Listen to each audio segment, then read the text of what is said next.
자, 오늘은 여러분 신앙을 재점검하라 이런 제목으로 하나님의 말씀을 잠깐 나눌 수 있도록 하겠습니다. 자, 우리 앞뒤 좌우에 있는 분들하고 이렇게 인사하겠습니다. 지난 한 주간 힘드셨죠? 그러나 기억하십시오. 하나님께서 당신을 사랑하십니다. 좀 긴가요? 저도 잘 못 외울 수 있을 것 같은데 어쨌든 여러분들 믿을 건 머리밖에 없잖아요.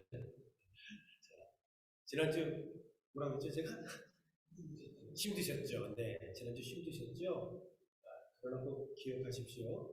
하나님께서 당신을 사랑하십니다. 하면서 꼭 한번 알아주세요. 이번 주간이 MSU의 그 본방학 기간입니다. 그래서 이미 여행을 가는 분들도 사실 많이 있고요. 또 여행을 갈 친구들도 있습니다. 여러분, 여행을 앞두고 우리가 꼭 하는 점검들이 있습니다. 또 비행기 타고 가면야 별 문제가 없겠지만 차를 가지고 이동할 경우에는 차량을 꼭 가기 전에 점검을 하잖아요. 예를 들어서 타이어 공기압은 제대로 되어 있는가, 엔진 오일은 괜찮은지, 뭐 브레이크는 문제가 없는지, 냉각수는 뭐 괜찮은지, 에어컨 가스가 또 있는지. 이제 계속해서 더워질 텐데 뭐 냉각수를 에어컨 가스가 또 있어야지 또 잘 나오니까요. 네. 이렇게 문제될 것이 없는지를 점검한 이후에 우리가 여행을 출발합니다. 이런 것들은 너무너무 우리가 잘 하는 것 같아요. 이보다도 중요한 것이 있는데 그것은 신앙의 재점검이라고 생각합니다. 전 요즘에 아침 예배를 통해서 매일매일 제 신앙을 점검하고 있습니다. 마가복음을 제가 목회하면서 얼마나 많이 묵상을 하고 또 설교도 많이 했겠습니까? 근데 참 신기한 것은 이번에 아침 예배를 하면서 전 특별한 또 하나님의 은혜를 막 맛보고 있습니다. 복음에 대해서 다시 한번 저를 점검하게 되는 것이죠. 복음이 바로 예수 그리스도이신데 이 예수 그리스도에 대해서 더 깊이 묵상하고 순찰하고 있는 거죠. 내가 과연 복음 대신 예수 그리스도를 믿고 의지하고 있는가? 내가 과연 복음 안에서 살아가고 있는가? 내 삶은 정말 예수 그리스도를 증거하는 삶을 살아가고 있는가? 이런 것들을 전반적으로 제가 점검하는 그런 기간으로 삼고 있습니다. 여러분 2024년도 한 해는 새롭게 변화하는 교회 이런 주제를 가지고 우리가 나아가고 있죠. 우리 성도님들도 벌써 여러분 이제 2달이 지나갑니다. 올해 나의 삶이 조금씩 변화가고 있는지 아니면 여느 때와 마찬가지로 아무런 변화 없이 그대로 똑같이 이렇게 흘러가고 있는지 한번 오늘 말씀을 통해서 재점검해보는 특별한 시간이 되기를 원합니다. 지금 우리가 오늘 말씀까지 보게 되어지면 여호수아 1장부터 지금 5장까지 말씀을 나누고 있는 것입니다. 그런데 6장부터는 여러분 전혀 다른 한도가 달라지는 하나님의 말씀이 또 진행이 됩니다. 1장부터 5장까지는 이제 가나안 땅을 정복하기 위해서 이스라엘 백성들이 준비하는 기간들에 대한 말씀들이 나오고 있습니다. 예를 든다면 1장에는 하나님께서 여호수아에게 비전을 제시해 주십니다. 그리고 2장에는 나합을 통해서 승리에 대한 확신을 주십니다. 또 3장으로 넘어가서는 승리를 위해서 전략을 짜게 하셨고 4장으로 넘어와서는 전쟁을 하는 데 있어서 필요한 영적인 자세에 대해서 말씀하고 있습니다.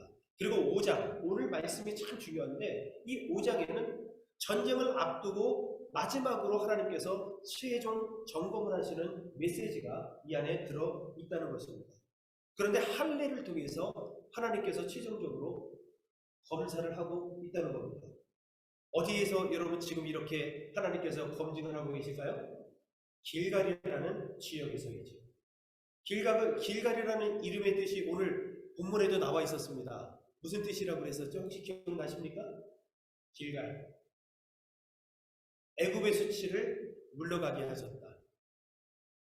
애굽의 수치를 떠나가게 하셨다. 이런 뜻을 가지고 있는 지명이 바로 길갈인데 이 길갈에서 하나님께서는 오늘 최종적으로 6장부터 시작될 본격적인 가나안 정복에 앞서서 최종 재점검을 하고 있다는 것이죠. 이런 말씀 앞에 우리가 섰는데 마찬가지로 저와 우리 성도님들도 신앙생활 하시면서 신앙의 재점검이 필요하다라는 것들을 말씀하고 있는 겁니다. 여러분, 지금 보십시오. 하나님의 능력으로 말미암아 수위가 가장 높은 요단강을 마른 땅으로 지금 200만 명이 넘는 이스라엘 백성들이 지났습니다. 그리고 길갈에 머물러 있습니다.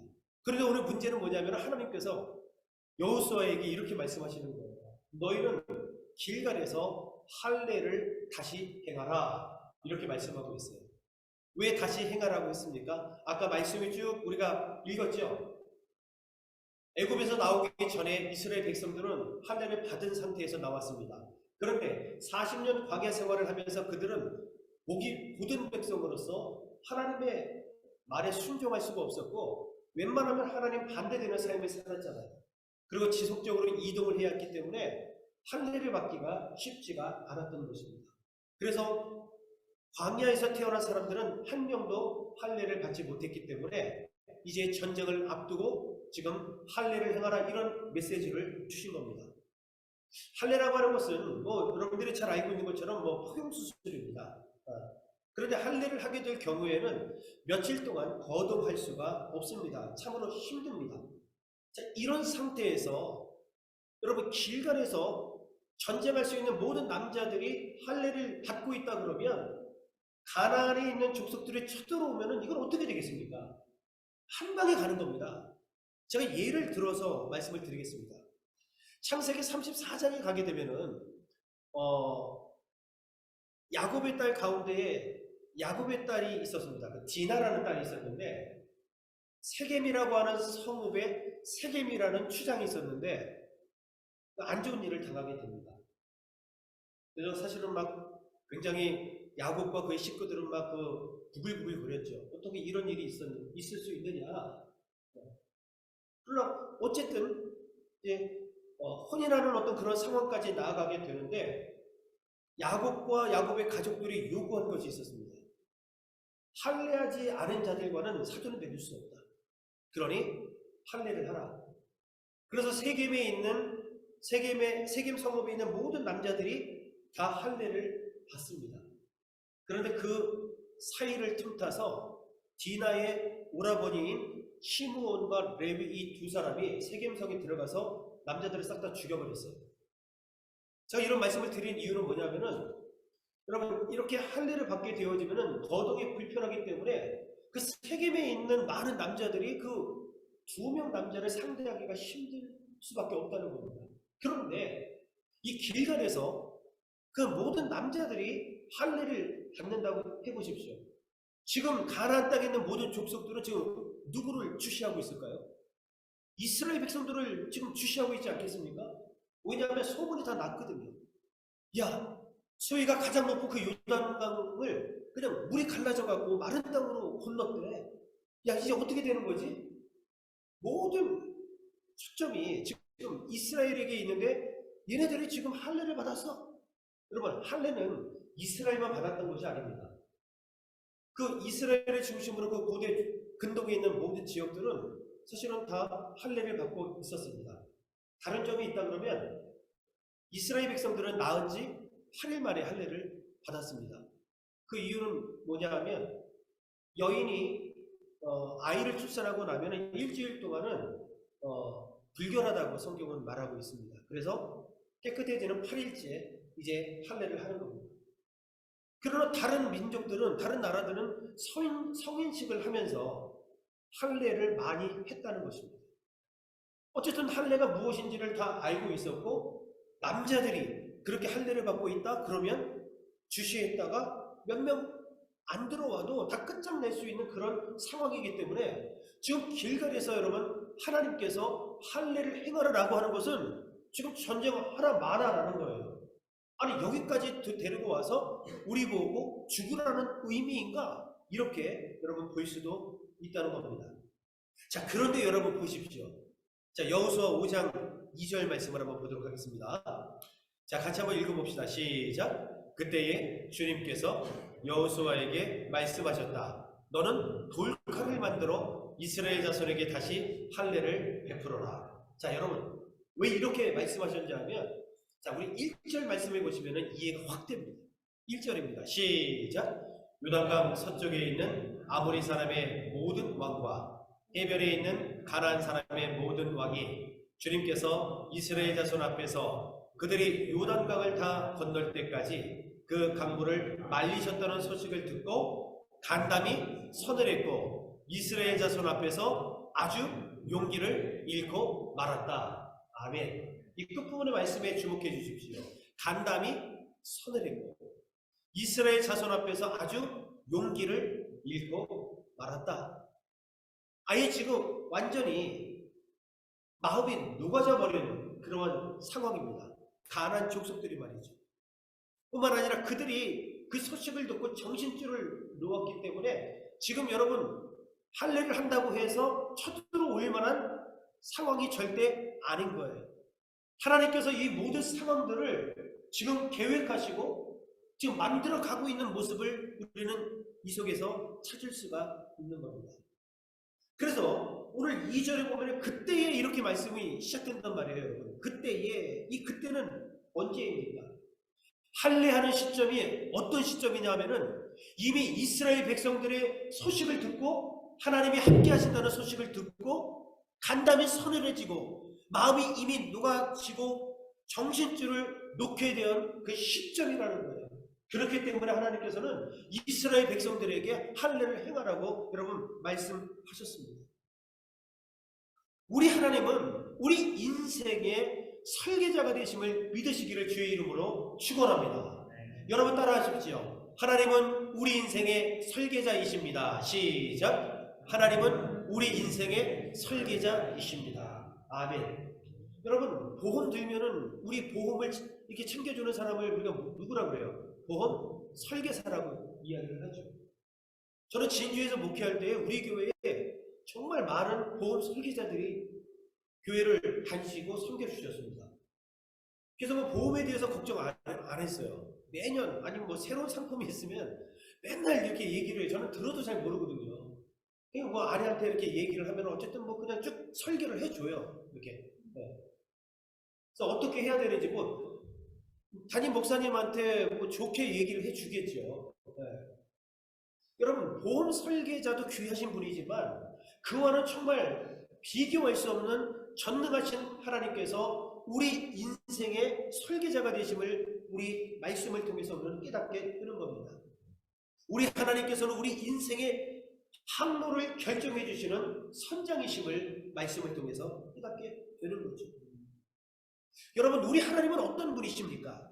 이사야 43장 19절 말씀을 한번 보실까요? 여러분 놀라지 마십시오. 이 말씀을 통해서 우리 하나님이 어떤 분인지를 우리가 한번 알게 될 것입니다. 시작. 내가 이제 새 일을 하려고 한다. 이 일이 이미 드러나고 있는데 너희가 그것을 알지 못하겠느냐? 내가 광야에 길을 내겠고 사막에 강을 내겠다.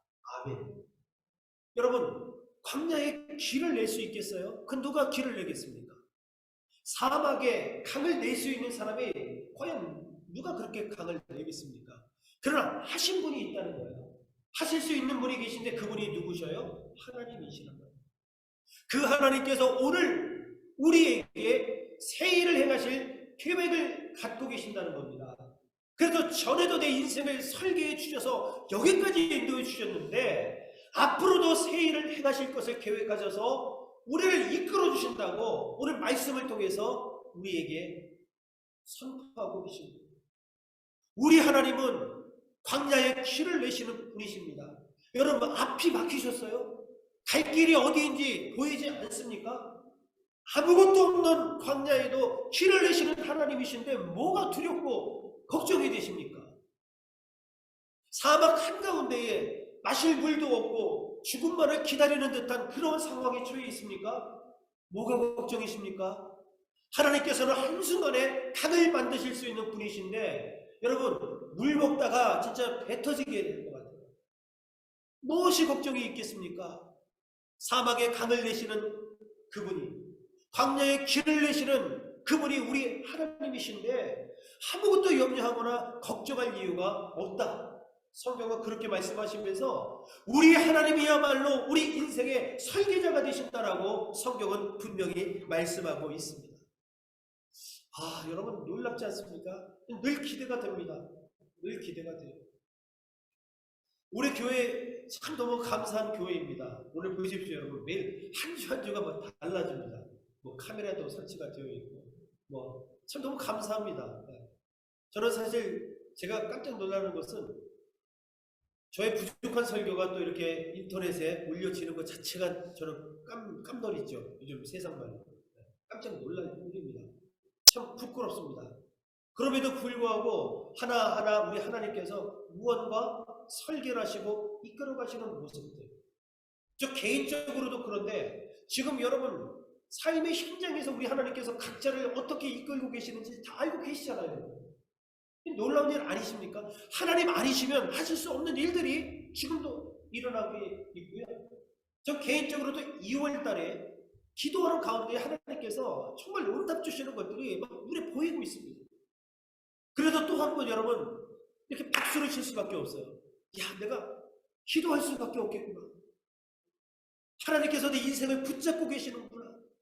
그리고 내 인생의 항로를 결정하시고 나를 이끌어 주시는 분이 우리 선장 되시는 예수 그리스도시구나라는 것들을 2월 한 달 동안 계속해서 지금 경험하고 있습니다.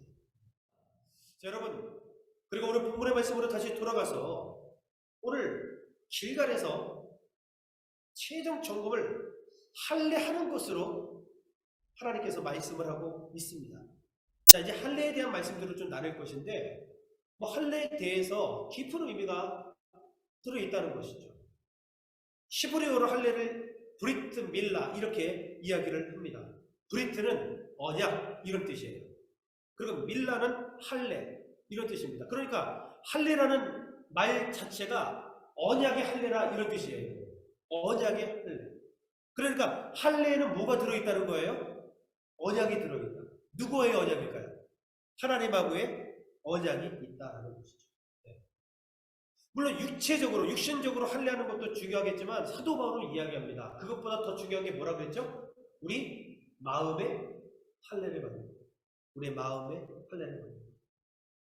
여러분, 하나님께서 할례를 말씀하신 이유가 있었습니다.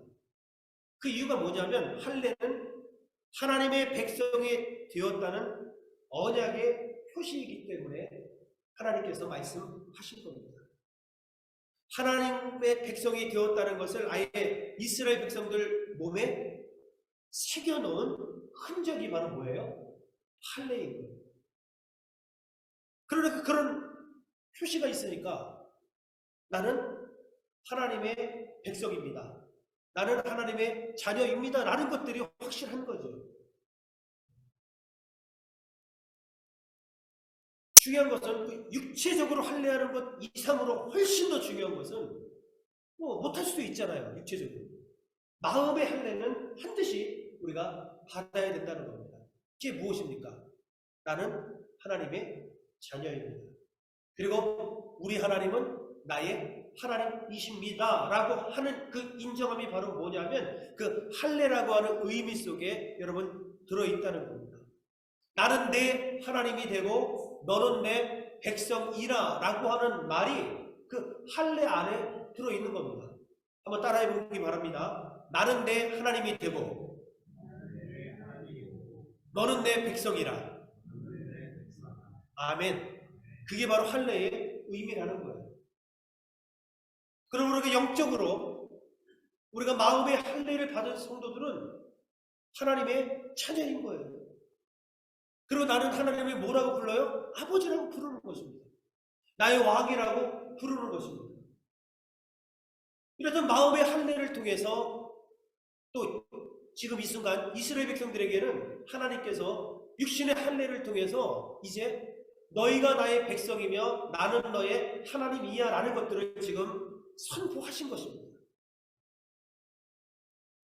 여러분 너무너무 중요하다는 것이죠. 이것이 첫 번째 할례의 의미입니다. 두 번째 할례의 의미가 또 있습니다. 그것은 뭐냐면 할례라고 하는 것은 동그랗게 자르다 이런 의미가 있습니다. 자르다라는 것을 여러분 주목하십시오. 뭘 자르는 거예요? 우리의 죄를 자르는 것이 할례입니다. 우리의 육신의 정욕과 안목의 정욕과 이생의 자랑을 자르는 것이 바로 뭐냐면 할례라는 것입니다. 우리가 영적으로 우리 마음의 할례를 받았다면 육신의 정욕과 안목의 정욕과 이생의 자랑 때문에 더 이상 여러분 무너지지 않을 수 있습니다.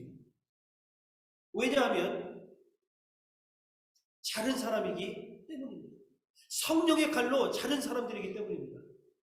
더 나아가 성령의 칼로 우리는 음행과 더러운 것과 분쟁과 시기와 술취함과 방탕함들, 이러한 것들을 잘라낸 사람들입니다. 그래서 할례에는 이런 의미가 들어있다는 거예요. 옛사람을 자르고 이제 새로운 피조물로 거듭났다라고 하는 할례의 의미가 바로 세례의 의미가 또 그 속에 들어있다는 겁니다. 여러분 이해하시겠죠? 그러니 하나님께서 전쟁을 앞두고 이스라엘 백성들에게 지금 선포하신 것입니다. 자, 이제 이 세 번째 것들을 들어보면 왜 좀 더 이해가 되실 거예요. 여러분, 이 할례는 한번 따라합시다. 순종에 대한 싸움입니다. 시작. 순종에 대한 싸움입니다. 예, 순종에 대한 싸움이라. 순종에 대한. 자, 여러분 보십시오. 자, 여호수아 5장 2절 다시 한번 봅시다. 시작.